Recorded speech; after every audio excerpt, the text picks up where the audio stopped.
Pernahkah Anda mendengar tentang SEO atau Search Engine Optimization? Jika belum, ini adalah waktu Anda menyimak dengan seksama karena hari ini kita akan menyelami dunia SEO di mana kita akan mengungkap nih bagaimana strategi teknik yang tepat untuk mengubah permainan bagi bisnis Anda di digital.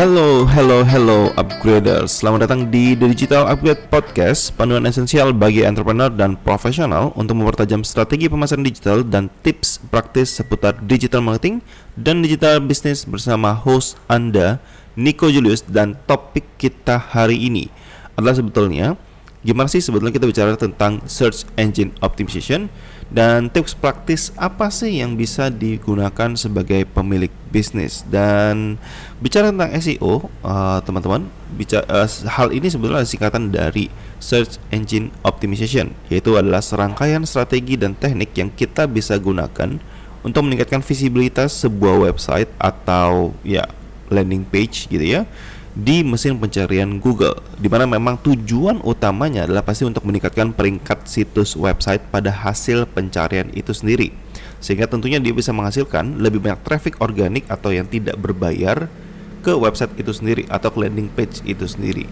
Dan bicara tentang SEO sendiri, teman-teman, ada beberapa aspek tentu yang akan perlu kita bahas terkait dengan hal-hal apa aja sih yang mungkin perlu dinotice teman-teman gitu ya terkait dengan memanfaatkan SEO ini untuk pengembangan bisnis. Hal yang pertama pasti adalah melakukan yang namanya keyword research atau riset kata kunci, di mana kita perlu nih melakukan namanya meneliti kata kunci yang relevan yang sering dicari oleh target audience. Kenapa? Karena di Google suka tidak suka gitu ya, sebagai search engine atau mesin pencarian, maka ya kata kunci pencarian itu menjadi sesuatu yang krusial sekali, sehingga melakukan keyword research itu hal-hal yang penting sekali untuk dilakukan, dan step yang paling awal sekali boleh kita bilang gitu ya yang perlu dilakukan. Karena sekali lagi ya, saat kita bicara tentang keyword research, kita biasanya perlu membayangkan yang saya boleh bilang yang namanya adalah keyword intent, di mana kira-kira kita perlu tahu nih maksud dari pencarian seseorang di Google, yaitu ya misal kalau misalnya saya ketik adalah misalnya apel, maka mungkin yang muncul di pencarian Google itu adalah ya apa itu apel. Kenapa? Karena saat saya ketik apel, mungkin tendensi utamanya adalah saya pengen tahu apel itu apa, sehingga itu yang namanya intent, perkiraan yang muncul dari Google. Berbeda kalau misalnya saya bilangnya adalah waktu saya ketikkan di Google adalah toko buah apel terdekat, maka intensinya berubah dari yang sekiranya saya nanya tentang apel itu apa, saya udah tahu nih apel itu apa, tapi kemudian saya sedang mencari toko apel mana yang terdekat dari posisi saya, maka Google akan dengan tahu bahwa oh ternyata yang dibutuhkan oleh saya adalah ya Google Maps, let's say kayak gitu, atau website yang memang memperkenalkan atau meranking berdasarkan yang namanya ya kata kunci tadi ya, toko apel misalnya. Sehingga sekali lagi keyword research, hal-hal seperti ini, intent seperti ini itu sangat krusial sekali di zaman sekarang, karena saat kita tidak memahami ini, maka ya kita akan sulit sekali gitu ya mendapatkan buying keyword atau intent orang yang memang sesuai dengan yang kita harapkan. Atau jangan-jangan teman-teman mungkin akan berpikirnya adalah kita jualan sandal aja deh gitu, tapi kita berusaha gimana caranya meranking sandal. Padahal sandal itu mungkin ya lebih banyak kata-kata kunci yang sifatnya informasi. Apa aja sih jenis sandal, apa sih manfaat sandal, yang basically kan tidak relevan juga dengan kenapa orang beli produk kita gitu ya. Jadi sekali lagi keyword intent dalam keyword research itu krusial sekali. Dan aspek kedua saat kita udah melakukan keyword research gitu ya, di mana teman-teman bisa belajar banyak dari source di Google, entah itu via website kayak Backlinko, Ahrefs gitu ya, SEMrush. Ada banyak sekali sebetulnya teman-teman media yang kita bisa pelajarin terkait dengan hal itu. Tapi poin yang kita pengen lebih cover lagi adalah di sini adalah disebut sebagai namanya on-page SEO. Di mana on-page SEO itu bicara tentang bagaimana sih kita mengoptimalkan unsur-unsur yang ada di dalam situs website seperti kayak judul, meta description, structure URL gitu ya, kemudian kontennya itu sendiri agar dia lebih sesuai lah, lebih ramah gitu ya bagi mesin pencari atau Google itu sendiri. Artinya saat kita paham bahwa secara struktur website ini bisa didesain sedemikian rupa agar secara boleh dibilang administratif itu sesuai dengan apa yang Google harapkan, maka besar kemungkinan nih sebuah halaman gitu ya, halaman website itu bisa muncul di pencarian teratas Google. Jadi on page bicara tentang aspek seperti itu. Di sisi lain ada juga kita kenal sebagai yang namanya off page SEO, di mana fungsi utamanya adalah meningkatkan otoritas dari sebuah website melalui link-link yang sifatnya itu tautan balik ya dari situs lain ke website kita. Hal ini sebetulnya bicara tentang popularitas ya, boleh dibilang. Jadi kalau misalnya sebuah website kemudian populer, maka apa indikator populer? Jawabannya pasti adalah ya sebuah website ini pasti banyak dimension ceritanya sama website lain.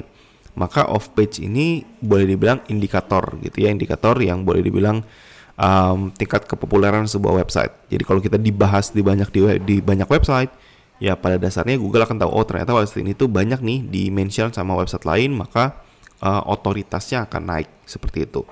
Manfaat dari otoritasnya naik biasanya adalah website itu lebih mudah untuk ranking, lebih mudah untuk cepat indeks gitu ya, dan banyak aspek lain juga. Jadi itu terkait dengan off page SEO, tapi ini agak yang sedikit saya boleh bilang tuh gray area ya, ranah yang abu-abu. Kenapa? Karena off page ini tuh kadangkala Google mintanya adalah harus senatural mungkin, tidak dibuat sendiri gitu ya, sehingga ya harusnya ya natural dia dapatnya. Jadi banyak juga sih sebenarnya praktikal atau praktisi yang sifatnya tuh ya udah backlink diinjek sendiri aja gitu, kita buat sendiri yang basically kan tidak natural ya. Jadi itu sebenarnya dinilai Google, tapi most likely di zaman sekarang apakah kita bisa dapat yang natural begitu, agaknya sih boleh saya bilang sulit ya.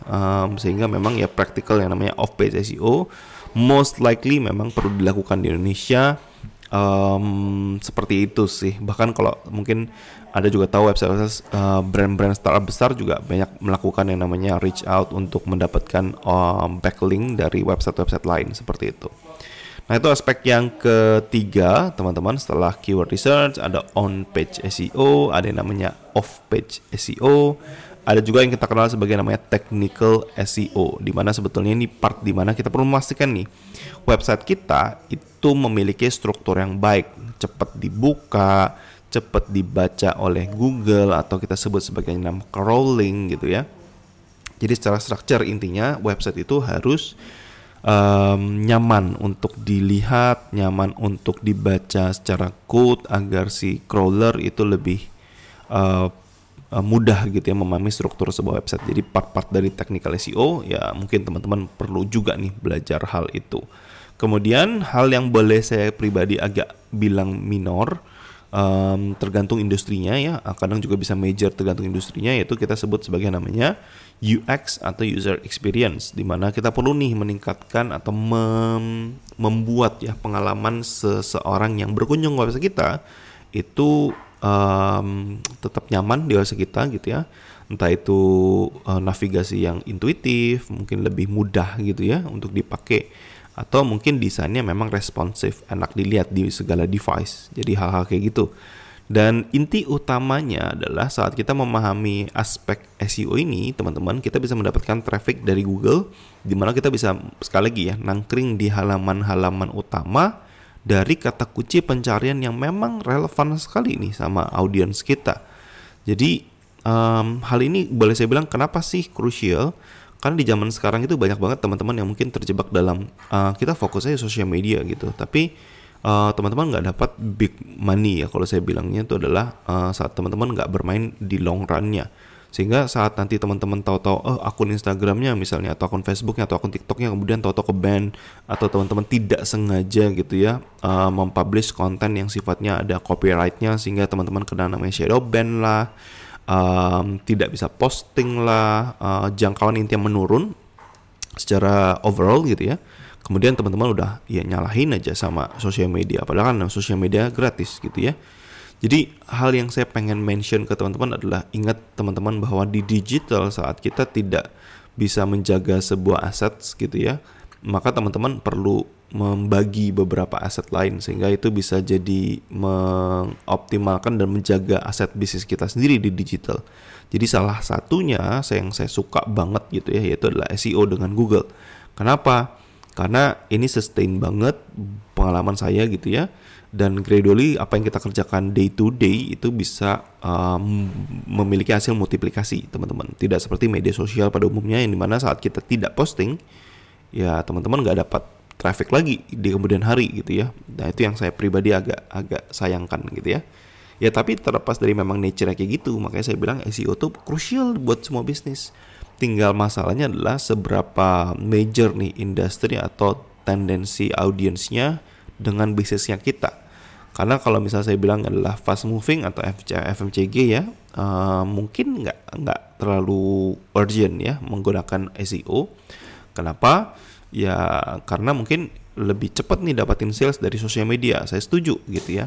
Di sisi lain ada juga yang lebih main ke B2B gitu ya, dimana mainan entah distributor lah, keagenan lah, dan itu butuh kepercayaan dulu misalnya dibangun, atau informasinya sifatnya harus detail dulu gitu ya. Maka ya SEO jadi crucial dibandingkan sosial media. Kenapa? Membeli peralatan project mungkin nggak melalui sosial media juga gitu ya, kecuali yang retail kecil-kecil gitu ya. Jadi sekali lagi ya, praktik SEO yang teman-teman harus lakukan, tentu saya akan saranin teman-teman harus lakukan secara etis dan sesuai dengan apa yang teman-teman inginkan, sehingga minimal mendengar ini, podcast ini, teman-teman bisa punya wawasan sih sebetulnya terkait dengan bagaimana cara kita memanfaatkan sekali lagi SEO untuk bisnis kita. Dan kurang lebih mungkin itu yang saya bisa sharingkan teman-teman di podcast kali ini. Semoga bermanfaat, dan teman-teman yang pengen belajar digital marketing secara lengkap bisa kunjungin upgraded.id. Dan sekali lagi itu aja dari saya Nico di podcast kali ini. Semoga bermanfaat dan sampai jumpa di podcast yang lain.